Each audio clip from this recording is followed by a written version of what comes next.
Update guys sa ating pagod food finisher matapos niyang maputulan ng kanyang paa dahilan sa pagkakaipit sa isang nakausling bakal dito sa ating loft.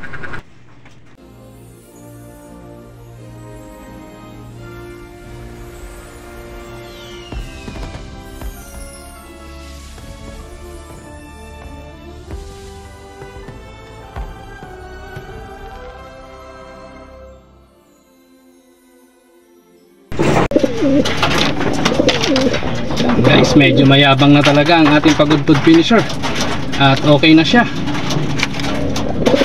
dahil nakikita ko at namamarako na talaga siya. So tuloy-tuloy nawa ang kanyang recovery.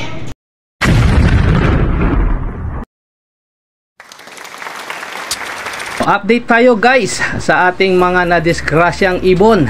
Ano na nga ba ang kalagayan ng ating pagod food finisher at ang Edwin Muli inbreed na ginawa natin sa kanilang mga nadisgrasyang mga paa.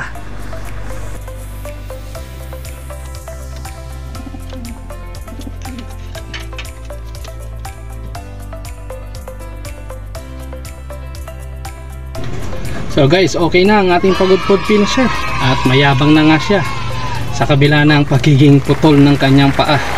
Anyway, naka-recover siya guys sa kanyang pagkakaputol ng kanyang paa at nawa ay magtuloy-tuloy na ang recovery niya. Kawawa man pero tingin ko mamumuhay pa rin siya ng normal sa kabila ng putol ng kanyang paa dahil napagilas niya pa guys. May kayabangan na nga, actually namamarako na siya guys habang tinaanuan ko siya, tinitry ko siya na pagalawin sa kanyang kulungan na kinalalagyan. Believe din ako sa recovery ng ibon natin ito. Sabagay, talagang fighter ito guys.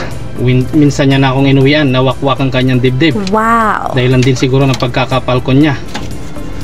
Pero sa mga pagkakataong ito, hindi na nakaligtas ang kanyang paa sa pagkakaputol dahil sa nakalimutan natin at di natin naagapan ang kanyang pagkakasabit sa isang alambreng nakausli rito. Ganun pa man guys, nakikita ko na okay na siya at napakagilas na ng kanyang katawan. At ito na lang ang pinagagaling pa natin ng konti, ang isang anak ni Edwin Muli na inbreed na medyo nadali din ng kanyang paa. Although malaki-laki na rin ang kanyang anak, so sigurado ko naman na mabubuhay na ito. Pinangunahan niya ng ating Edwin Muli back to father na anak niya na napalkon din yan guys. Ito yung content ko one time. So ito, naka-recover talaga siya, naging maayos ang kanyang paa kahit wakwak na at napakagilas niya ng kumilos guys. So yan lamang po ang aking update sa mga oras na ito. At ito po ang inyong quote: "The finest world, always choose to be happy and be courteous to others, and let the Lord God Almighty be the center of our lives." Bye for now and God bless.